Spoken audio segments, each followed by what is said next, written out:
Hello everyone, and I want to welcome you to another edition of Bringing It Home. Today I'm sitting in the home of Joanne Lowitzer. I did pronounce that correctly, see? There's hope for me still. And we're here in Spring, Texas, and we're actually here doing a special event that you actually helped me work on. So I want, if we could take a moment, you can just kind of share what we're doing here today and kind of let everybody know what's kind of the atmosphere here today. Okay, well, we've invited several other families to my house that have missing family members or loved ones. And we're just hoping to make a connection with everybody and not just with each other, and help get these missing people's faces out there a little bit further.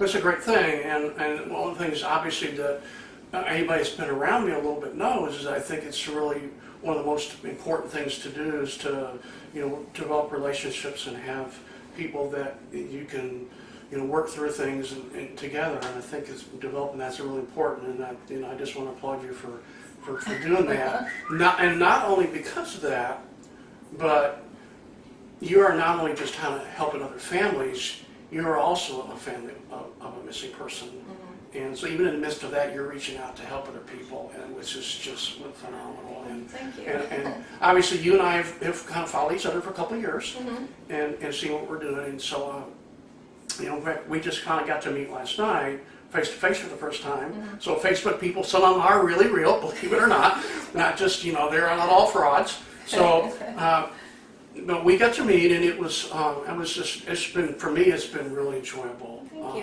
to make the connection.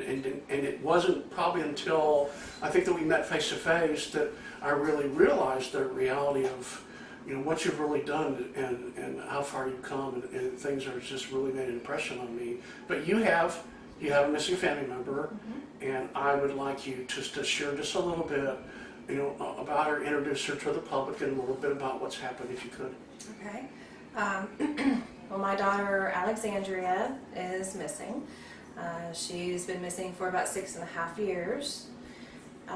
She got off her school bus on April 26th in 2010 and was never seen from again. So we don't know what happened. We do know somebody took her. She did not run away, and that's been a struggle to because she was 16 at the time. So I just want everybody to know that she is missing. Somebody did take her, and we're still looking for her. Okay. Now, what has kind of led into doing these videos and some other things was a campaign that I orchestrated, and it's called More Than, and it was my purpose in doing those to make the public realize that these are still people. I mean, yes, we need to make the public aware of what's happened to them, but it can also kind of be a thing where they get more known for what's happened to them. They turn to a statistic or something like that. But I think it's really important to let people know that they are a real person, mm-hmm. and obviously you know her very well. Yes. So I wondered if there was maybe a special memory or something like that you could share, just so everyone else in the public can kind of get to know her a little bit. Could you do that for just a moment? Sure. Well, Allie just turned 16 when she went missing. She was pretty active in extracurricular activities. She was on a softball team, and we were doing tournaments at the time. And she was in the school choir. She was in the school art program. So I've got lots of her artwork hanging all over the house. I've got videos of her singing different school performances, and but I guess a particular memory that I like to share is her playing softball. It's okay. Sorry. It's okay. It's okay. It's actually a funny story. It's not sad, but just talking about her as a person, that brings back the sadness. I know once I can actually start the story, it'll I'll stop crying. But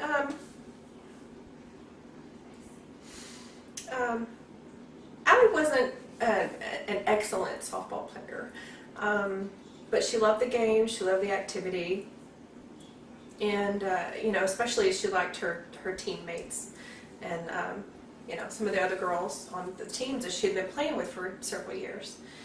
And one particular memory that some of the other girls also share is there was one game that Allie hit the ball and she got on to first base, and the girl behind her that was up to bat next, she hit the ball out in the outfield, and Allie was running to second base. And it's actually a comedic story, but the girl made it to the first base. Well, they had thrown the ball to second base, and they were going to tag Allie out. Well, Allie was kind of like, reminds me of something that the Three Stooges would do.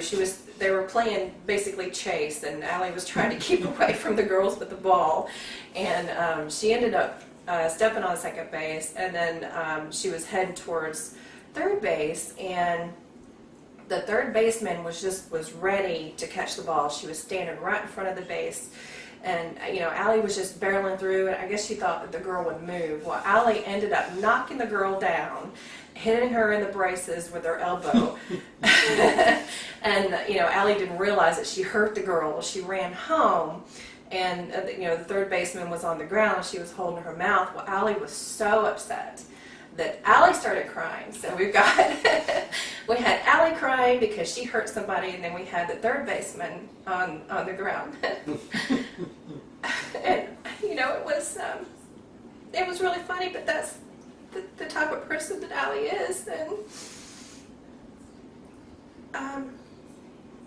that's what I miss about her, because yes, she was playing the game and she was trying to do the best job that she could, but she felt so bad.